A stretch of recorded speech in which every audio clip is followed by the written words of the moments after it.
تیرے سید زبوں افرشتہ و حور، تیرے سید زبوں افرشتہ و حور، کہ شاہین شہ لولاک ہے تو۔ السلام علیکم، آپ دیکھ رہے ہیں سید موٹیویشن اور میں ہوں آپ کا میزبان سید اسد علی۔ جناب والا، آج میں آپ کے سامنے علامہ اقبال کی بہت ہی مشہور و معروف کتاب بال جبریل سے ایک خوبصورت ربائی پیش کرنے کی سعادت حاصل کر رہا ہوں۔ ہمیشہ کی طرح میں کوشش کروں گا کہ اس ربائی میں جتنے بھی مشکل الفاظ استعمال ہوئے ہیں ان کے معانی اور اس کی تشریح آپ کے سامنے پیش کر سکوں۔ مشکل الفاظ کے معنی میں ساتھ ڈسکرپشن میں دے دوں گا، آپ وہاں سے بھی اس کو پڑھ لیجئے گا۔ جو ربائی میں نے آج سلیکٹ کی ہے، اس ربائی میں علامہ اقبال مسلمانوں کو ان کا کھویا ہوا مقام یاد دلا رہے ہیں جس سے مسلمان بالکل بے خبر ہو گئے ہیں۔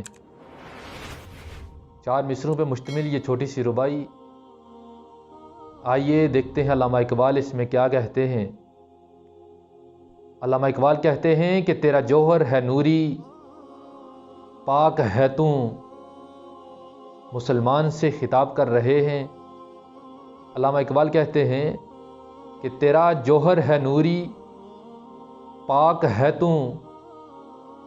تیرا جوہر ہے نوری، پاک ہے تو۔ فروغ دیدائے افلاک ہے تو۔ فروغ دیدائے افلاک ہے تو۔ اور تیرے سید زبوں افرشتہ و حور، تیرے سید زبوں افرشتہ و حور، کہ شاہین شہ لولاک ہے تو۔ کہ شاہین شہ لولاک ہے تو۔ اس ربائی میں علامہ اقبال مسلمانوں سے خطاب فرماتے ہوئے کہہ رہے ہیں، کیا مسلمان تو اپنے مقام سے بے خبر ہو گیا ہے؟ تو اپنے مقام کو بلا بیٹھا ہے۔ اس کی وجہ کیا ہے؟ اس کی وجہ یہ ہے کیونکہ تو نے اپنے آپ کو ایک خاک کا پتلا تصور کر لیا ہے۔ تو اپنے آپ کو صرف ایک خاک کا آدمی سمجھتا ہے، ایک خاک زادہ ہی سمجھتا ہے، جبکہ تیرا جوہر ہے نوری۔ تیرا جوہر یعنی تیری اصل نوری ہے، تو اللہ تعالیٰ کے نور سے ہے۔ تو نور ہے، پھر تو اپنے آپ کو ایک خاک کا پتلا کیوں تصور کرتا ہے؟ تو رب تعالیٰ کا خلیفہ ہے، تو اللہ تعالیٰ کا نائب ہے اس زمین پر، تو اشرف المخلوقات ہے۔ اور تیرا جوہر ہے نوری، پاک ہے تو، اور تو پاک ہے۔ پھر تو کیوں اپنے آپ کو اتنا حقیر سمجھتا ہے؟ وہ اپنے آپ کو ایسا حقیر کیوں بنا بیٹھا ہے؟ اگلے مصرعے میں علامہ اقبال کہتے ہیں کہ فروغ دیدائے افلاک ہے تو، کہ تیری شان تو وہ شان ہے کہ جس پہ آسمان بھی رشک کرتا ہے۔ کہ تیری بلند و بالا شان اور تیرے مقام کو تو آسمان بھی پہچانتا ہے، وہ بھی اس کی نظر بھی تیری شان اور مقام پہ ہے، اور آسمان والے بھی تجھ پہ رشک کرتے ہیں۔ پھر کیوں تو نے اپنے مقام کو بلا کر ایسا فقیرانہ اور ایسا حقیرانہ انداز اپنا لیا ہے؟ اگلے شعر میں علامہ اقبال کہتے ہیں کہ تیرے سید زبوں افرشتہ و حور، کہ تیرے سید زبوں، سید کہتے ہیں شکار کو، اور زبوں یعنی ایسا شکار جو کمزور ہو، گرا پڑا ہو، حقیر سا ہو۔ کہ تیرے سید زبوں افرشتہ و حور، کہ تیرے سامنے فرشتے اور حوروں کی کیا حیثیت ہے؟ ان کی وہ حیثیت تیرے سامنے ایسے ہے کہ جیسے ایک گرا پڑا ہوا شکار ہوتا ہے۔ اور کیسے نہ ہو کہ تجھے اللہ تعالیٰ نے اشرف المخلوقات بنایا ہے۔ اے انسان، تیرا مقام ان حوروں اور فرشتوں سے اونچا ہے۔